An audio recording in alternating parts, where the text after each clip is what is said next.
Good morning! Happy Monday! So, ayan, another day, another walking na naman tayo.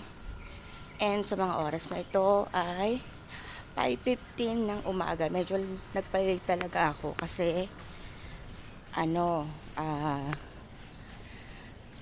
mahaba-habang lakarin yung gagawin natin ngayon since kahapon hindi naman tayo nag-walking. Gagawin natin para meron akong one day na rest at the same time para makarelax din yung katawan sa paglalakad. So yun, samahan nyo ako, tara. Ayan, kung nakikita nyo, suot ko na naman ang mahiwagang sauna suit. At syempre, yung mga taong hindi nakakaalam ng ganitong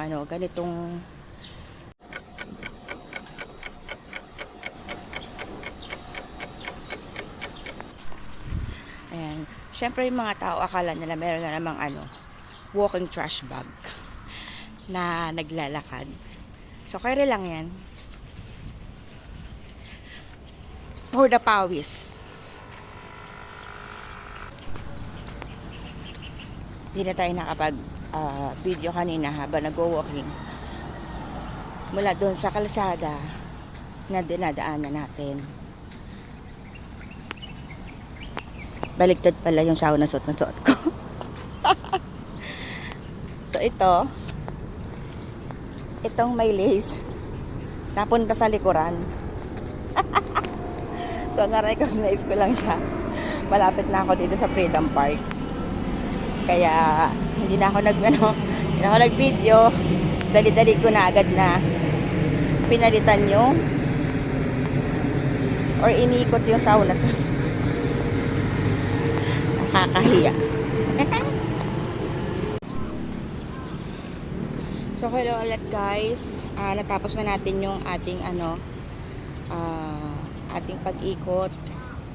So ngayong araw na to, Monday, nakapitong ikot tayo. Mostly kasi 5 hanggang 6 na rounds lang yung ginagawa ko dito sa Freedom Park.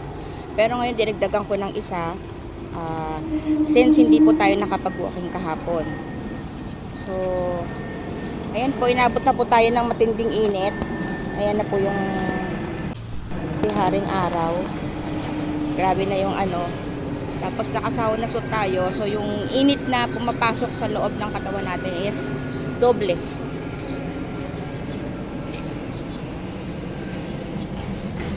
Doble yung init. So ayan, basang-basa na tayo. Ayan. So yung sauna suit natin ay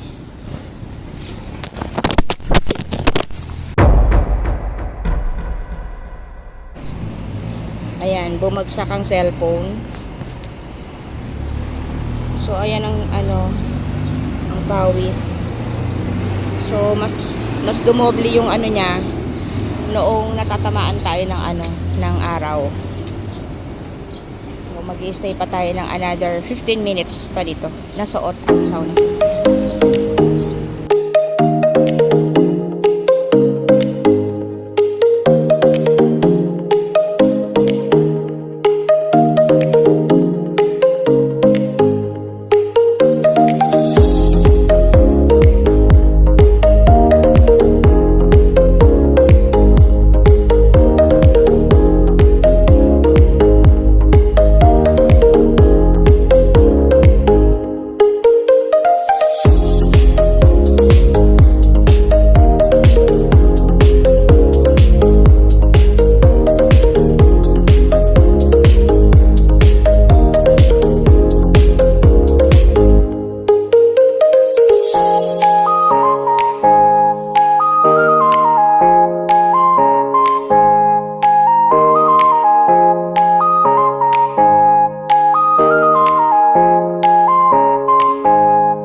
doon na tayo.